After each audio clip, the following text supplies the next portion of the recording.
Welcome. In this video, we are going to take a look at problem 40 from chapter 21 of College Physics 2E by OpenStax. We are given the following circuit and we need to find the currents. Okay, so we can write the junction rule for junction B, and we can put that over here. So at junction B, we want to look at the currents in. All the currents in equal all the currents out. So the arrows pointing in towards B is I1. So current I1 is in. The currents going out are I2 and I3. So I1 is equal to I2 plus I3. And that is our first equation. We will need two more to solve for three unknowns. So we need three equations for three unknowns. Okay, so let's mark up our loops. We'll mark up the resistors for the loop. We're going to go with F, A, B, G, E, F. So the loop on the right. And then we'll go with E, G, B, C, D, E, the loop on the right. All right, so we have at the top, I1 is going to the right, so that means I1 is going like that and that. So it's going clockwise in the in the left half. And it's also going clockwise in the right half. That would be I2.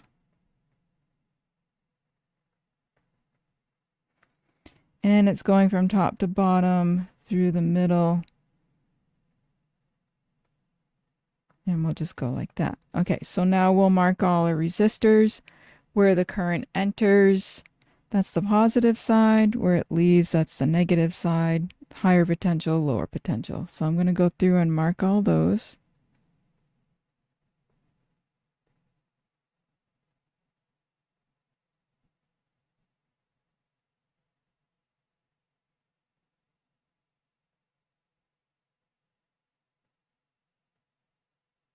Okay, all our resistors are marked. All right, so the loop on the left.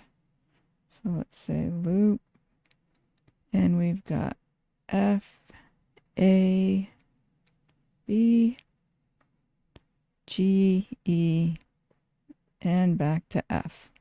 And we'll just go straight for the numbers. So starting at F and going towards A. We see the long end of EMF1, so we've got the 18 volts. We'll just call it 18. Then the last sign we see on internal resistor R1 is the minus sign. So we've got minus 0.5 times I1. Continuing from A towards B. The last sign we see on R1 is minus. So we have minus 20 ohms times I1. Okay, now we'll go from B towards E. The last sign we see on R2 is minus. So we have minus 6 times I3. Okay, we see the positive end of E2, so we're going to have plus 3 volts. Then we see the negative side of our internal resistor R2, so we've got minus 0.25 I3. And then R4, we see the minus sign, so we've got minus 15 I1. We're back to F. That is equal to 0. Okay, so we've got 18 and 3. That's it, just the 2 batteries. So that's going to be 21. For I1, we've got minus 0.5, we've got minus 20, and we've got minus 15. So that's minus 35.5 times I1. That takes care of those. And then we've got minus 6 and minus 0.25, so minus 6.25 I3. And that takes care of all the terms. Okay. And now the loop on the right-hand side. So loop, we'll start at E, G, B, C, D, E.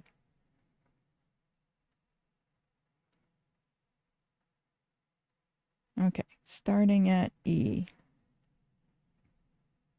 And we are going towards G and then B. So we're going straight up. Okay. So this time we're going to get the other end. So I'm just going to put these in red for this loop. I'm going to circle all the second signs on the resistors.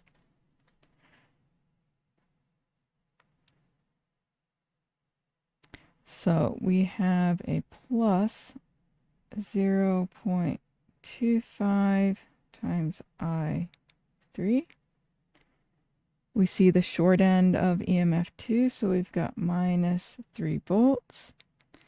We see the plus on R2, so we have plus 6 times I3.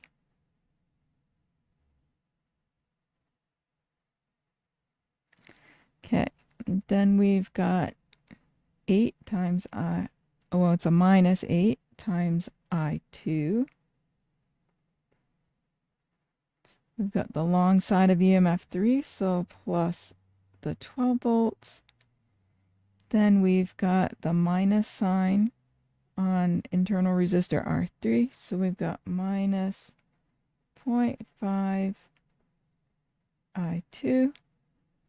And then we've got the minus 0.75 I2. Then we've got the short side of EMF4, so minus 24. And then we're back to point E, so we've got equals 0. Okay, so let's combine terms here. Okay, so we've got 3 batteries, so we've got the minus 3, plus 12, and minus 24. So that makes minus 15. Okay. That takes care of those 3. Now the I3 terms. We've just got 2 of those. We've got the 6 and the 0.25. So we've got plus 6.25 I3. Then we've got minus 8, minus 0.5, and minus 0.75. So that's minus 9.25 I2. And that's it. Equals 0. Okay, I'm going to switch back to the blue ink. Now what we can do is we can call this one is equation 2, this one is equation 3. So we will solve equation 2 for I1. Both equations have an I3, so we'll solve for the other variables. So equation 2 has I1 and I3, so we'll solve that one for I1. Equation 3 has I2 and I3, so we'll solve that one for I2. So we will start with equation 2, solving that for I1. Okay, so we have 21 minus 35.5 I1 minus 6.25 I3 is 0. Okay. So if we add the 35.5 I1 to both sides, I'll write it first. So 35.5 I1 will be equal to 21 minus 6.25 I3. And so I1 will be 21 over 35.5 minus 6.25 I3's over 35.5. Okay, so there's our equation for I1. Now we will solve equation 3 for I2. Okay, here we have minus 15 plus 6.25 I3 minus 9.25 I2 is 0. So we'll add the minus 9.25. We'll add that to both sides. So plus 9.25 I2 to both sides. And we'll write that first. 9.25 I2s will be equal to minus 15 plus 6.25 I3. So divide through by the 9.25 and we get I2 is minus 15 over 9.25 plus 6.25 I3 over 9.25. Okay, so now we have equations for I1 and I2, and we can use the junction rule. So we will substitute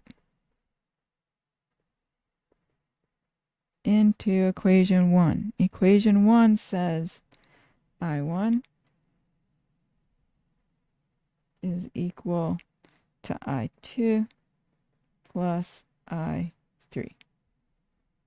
Okay, so I1 is 21 over 35.5 minus 6.25 I3 over 35.5.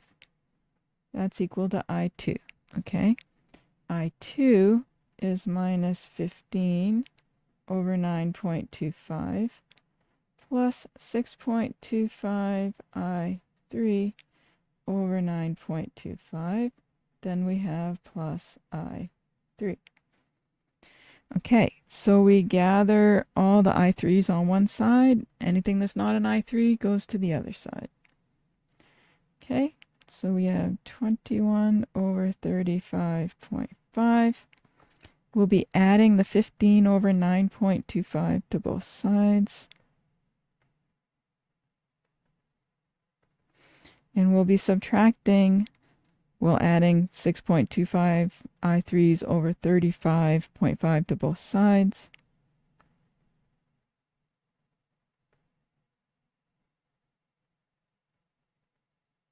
Let me make those better. And then what's left is 6.25 I3 over 9.25 plus I3. Okay, so we can factor out the I3. I'm just going to write it on the other side. 6.25 over 35.5 plus 6.25 over 9.25 plus 1 is now equal to 21 over 35.5 plus 15 over 9.25. Divide by what's multiplying I3, and we get 21 over 35.5 plus 15 over 9.25, all divided by 6.25 over 35.5 plus 6.25 over 9.25 plus 1. we find I3 is 1.195 amps. That's the number I'll use to find the I1 and the I2. But to 3 sig figs, we can call this 1.20, and that's our answer. We'll just use 1 extra sig figs when computing the other values. Okay, so now we go back to this equation for I1 and this equation for I2. Okay, so I1 is 21 over 35.5 minus 6.25 I3 over 35.5. So I1, 21.35.5 minus 6.25 times 1.195, all divided by 35.5. This gives us an I1 of 0.381 amps. Okay, so now we can find I2 the easy way or the hard way, right? We can use the junction rule, or we can substitute into the equation above, this one here.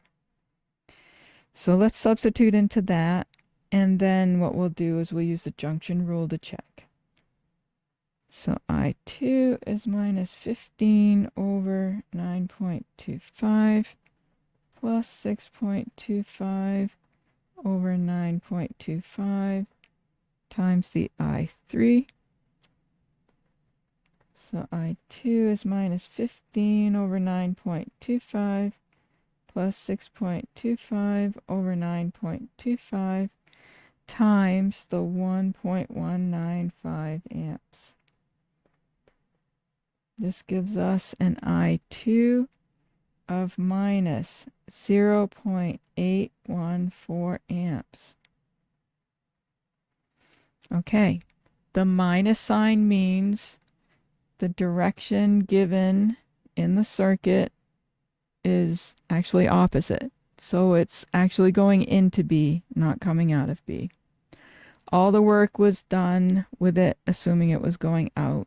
So we'll use the equations as they are. But instead of going from B to C, it's actually going from C to B. Okay, now check with the junction rule. Okay, our junction rule was I1 is equal to I2 plus I3.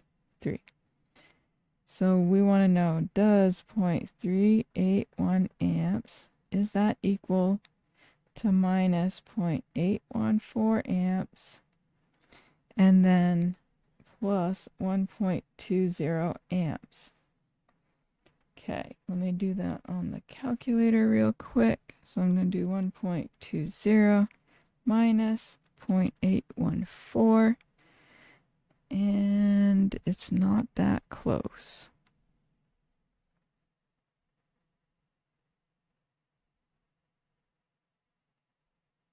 It is not that close. It should be. Let me see. Did I write them down in the wrong order?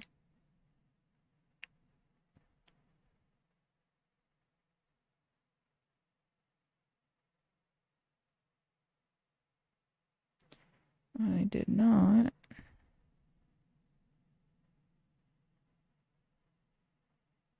All right, let me double check.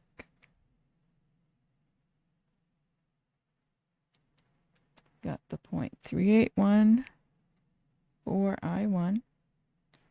We got the minus 0.814 for I2.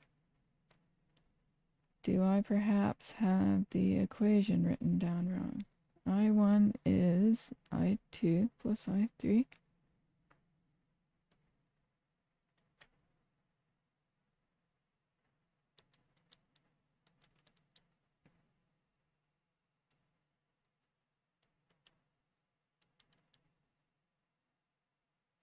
Okay, I can, instead of the problem is right here. So let me use the 1.195 amps. And then when I do that, I get the 0.381 amps. So it does check. It's just we had a rounding error. So it is okay. All right. Well, I hope you found that helpful. Let me know in the comments section if you have any questions or there are other problems you'd like to see me solve. Thank you for watching. Please like and subscribe, and I'll see you in the next one.